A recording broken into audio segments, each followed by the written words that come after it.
इसके पहले हमने 3 प्रश्न पढ़े थे। अब ये प्रश्न नंबर 4। कांच के प्रिज्म द्वारा श्वेत प्रकाश का विक्षेपण। कांच के प्रिज्म द्वारा श्वेत प्रकाश का विक्षेपण यानी विभाजन। विक्षेपण यानी विभाजन। तो यहाँ पर देखो ये कांच का प्रिज्म है। ये क्या है? कांच का प्रिज्म। तो ये कांच का प्रिज्म है। अब कांच के प्रिज्म की एक भुजा पर मैं श्वेत प्रकाश की तिरछी किरण आपतित कर रहा हूं। श्वेत प्रकाश की तिरछी किरण आपतित करते हैं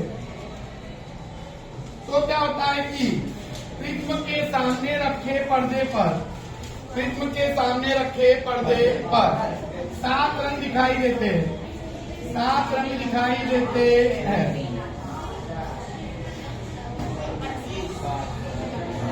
कितने रंग दिखाई देते हैं? 7। तो 7 रंग दिखाई देते हैं। अगर हम पर्दे पर नीचे से ऊपर जाए, पर्दे पर अगर हम नीचे से ऊपर जाए तो रंगों का जो क्रम होता है वो होता है बेजानी।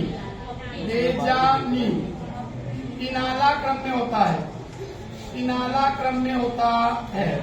तो आपको लिखने का बैंगनी, जामुनी, नीला, हरा, पीला, नारंगी और लाल के क्रम में होता है। इन 7 रंगों के समूह को हम वर्णपट कहते हैं।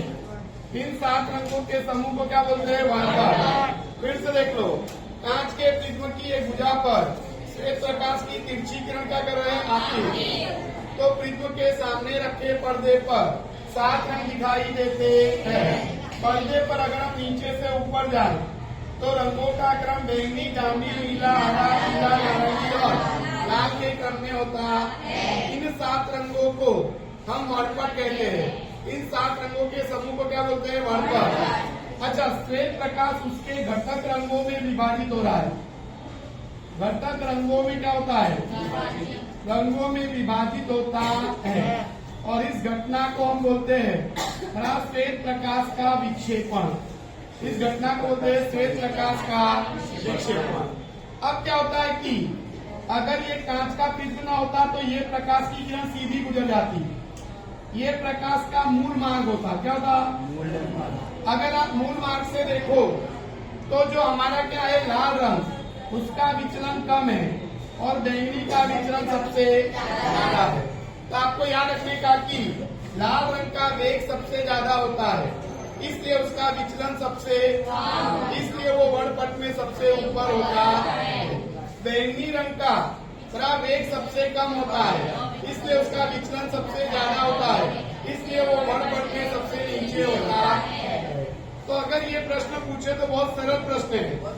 बराबर की कांच के प्रिज्म की, कांच के एक भुजा पर श्वेत प्रकाश की तिरछी किरण आपतित करने पर प्रिज्म के सामने रखे पर्दे पर 7 रंग दिखाई देते हैं। पर्दे पर अगर हम नीचे से ऊपर की तरफ जाएं तो रंगों का क्रम बैंगनी, जामुनी, नीला, हरा, पीला, नारंगी और लाल के क्रम में होता है। इन 7 रंगों के समूह को क्या बोलते हैं? वर्णपट। अब मैंने कहा कि बड़ा श्वेत प्रकाश का उसके घटक रंगों में विभाजित होने की घटना को श्वेत प्रकाश का विक्षेपण कहते हैं। लाल रंग के प्रकाश का वेग अधिक होता है, इसलिए उसका विचलन कम होता है, इसलिए वो वर्णपट में सबसे ऊपर होता है। बैंगनी रंग के प्रकाश का वेग सबसे कम होता है, विचलन सबसे अधिक होता है, इसलिए वो वर्णपट में सबसे नीचे देखने को मिलता है। अब हमारा आज का लास्ट प्रश्न है, निम्नलिखित पदों को समझाना है। पहला हमारा अति भारण। क्या है? अति भारण को हम ओवरलोडिंग भी बोलते हैं। ओवरलोडिंग कहते हैं। तो अति भारण में क्या होता है कि जब परिपथ में धनात्मक और ऋणात्मक वायर मिलता है, धनात्मक और ऋणात्मक वायर मिलता है। जब परिपथ में धनात्मक यानी लाल वायर और ऋणात्मक यानी काला वायर, तो जब परिपथ में धनात्मक और ऋणात्मक वायर मिलते हैं तो उसको हम बोलते हैं अति भारण। क्या कहते हैं? तो उसको अति भारण कहते हैं। तो जब परिपथ में धनात्मक और ऋणात्मक वायर मिलते हैं तो उसको हम बोलते हैं अति भारण। और जब अति भारण होता है तब परिपथ के कुल प्रतिरोध कुल प्रतिरोध को बोलते हैं आर का मान घट जाता है। क्या होता है? आर का मान घट जाता है और परिपथ में से अधिक विद्युत धारा प्रवाहित होती है। अधिक विद्युत धारा क्या होती है? जिसके कारण अधिक ऊष्मा ऊर्जा उत्पन्न होती है और चिंगारी उत्पन्न होती है और आग लगने की संभावना रहती है। आग लगने की क्या रहती है? संभावना। और इसको बोलते हैं लघु पतन। क्या बोलते हैं? अथवा इसको बोलते हैं शॉर्ट सर्किट। क्या बोलते हैं इसको? शॉर्ट सर्किट भी कहते हैं। क्या बोलते हैं इसको? Short circuit. तो याद रखिएगा, जब परिपथ में धनात्मक और ऋणात्मक वायर मिलते हैं तो उसको हम बोलते हैं अति भारण। जब अति भारण होता है तो परिपथ के कुल प्रतिरोध आर का मान घट जाता है और परिपथ में से अधिक विद्युत धारा बहने लगती, जिससे अधिक क्या उत्पन्न होती है? ऊष्मा ऊर्जा और चिंगारी उत्पन्न होती है और आग लगने की क्या रहती है? संभावना। और इसको बोलते हैं लघु पतन या शॉर्ट सर्किट कहते हैं। अब इन दोनों से बचना है तो हम जोड़ते हैं फ्यूज को। किसको जोड़ते हैं? फ्यूज जो है वो विद्युत धारा के तापीय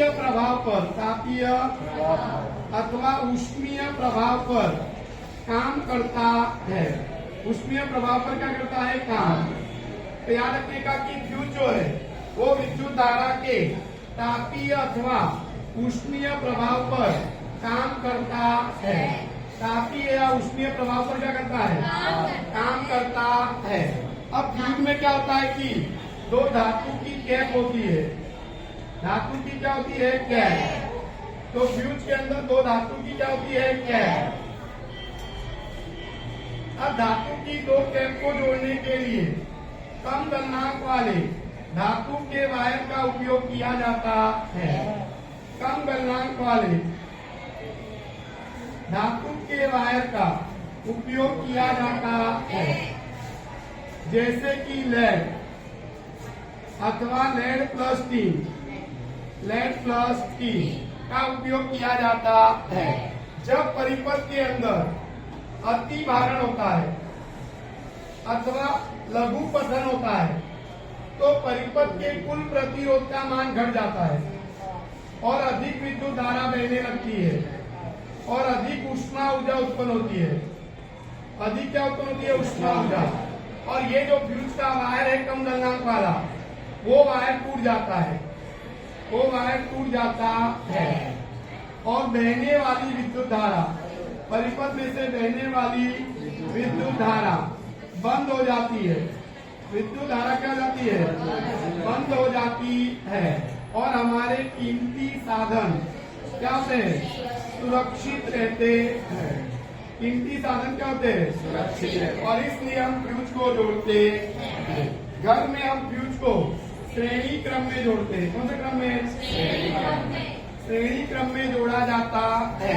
तो आपको याद रखने का कि क्या याद रखना है कि बड़ा फ्यूज जो है, फ्यूज में धातु की दो क्या होती है? कैप। धातु की दो कैप को जोड़ने के लिए कम गलनांक वाले धातु के वायर का उपयोग किया जाता है, जैसे कि लेड अथवा लेड प्लस टी। जब अति भारण होगा अथवा लघु पतन होता है तो कुल प्रतिरोध का मान घट जाता है और अधिक विद्युत धारा बहने लगती है, जिसके कारण अधिक क्या उत्पन्न होती है। और जो हमारा फ्यूज का वायर कम गलनांक वाला है वो वायर टूट जाता है और परिपथ में से बहने वाली विद्युत धारा बंद हो जाती है और हमारे कीमती साधन सुरक्षित रहते हैं। इसलिए हम घर में फ्यूज को श्रेणी में जोड़ते हैं। अब लास्ट है अर्थिंग वायर। तो घर के पास एक गहरा गड्ढा बनाते हैं। घर के पास एक गहरा गड्ढा बनाया जाता है और उसके अंदर क्या रखते हैं? धातु की प्लेट। क्या रखते हैं? धातु की प्लेट को रखा जाता है और इसके साथ एक वायर को जोड़ते हैं और इस वायर को हम बोलते हैं अर्थिंग वायर। क्या बोलते हैं? Earthing wire. अर्थिंग वायर अथवा बोलते हैं भू संपर्क वायर। क्या बोलते हैं? और इस पर हरे रंग का आवरण होता है। किस रंग का आवरण होता है? हरे रंग का। फिर से देखो, जब हम क्या करते हैं, घर के पास एक गड्ढा खोदते हैं तो घर के पास गहरे गड्ढे में धातु की प्लेट के साथ जुड़े वायर को अर्थिंग वायर कहते हैं। अर्थिंग वायर पर हरे रंग का आवरण होता है। किस रंग का आवरण होता है? अब जब हम धातु से बने साधन के साथ क्या करते हैं काम, जैसे पंखा, इस्त्री, टोस्टर, ये सब धातु के बने क्या है? साधन। तो इनके साथ काम करते समय हमको करंट लगने का भय रहता है। लेकिन अगर ऐसे साधन के साथ अगर हमने अर्थिंग वायर जोड़ा है तो कोई भी करंट उत्पन्न होकर जब कहाँ पर आएगा? साधन पर। कहाँ पर आएगा? साधन पर। तो वो करंट इस अर्थिंग वायर के द्वारा जमीन में चला जाता है और हमको करंट लगने का जो भय है वो भय कम हो जाता है। भय क्या हो जाता है? इसलिए हम अर्थिंग वायर को जोड़ते घर के पास गहरे गड्ढे में धातु की प्लेट के साथ जुड़े वायर को क्या बोलते हैं? अर्थिंग वायर पर हरे रंग का क्या होता है? जब धातु के बने साधन के साथ हम क्या कर रहे हैं काम, तो हमको करंट लगने का भय रहता है, जैसे पंखा, इस्त्री, टोस्टर। लेकिन ऐसे साधनों के साथ अगर हमने क्या जोड़ा है तो किसी भी प्रकार का करंट उत्पन्न होकर जब साधन पर आता है तो वो करंट इस अर्थिंग के वायर के द्वारा जमीन में चला जाता और हमको करंट लगने का भय कम हो जाता। इसलिए हम अर्थिंग वायर को जोड़ते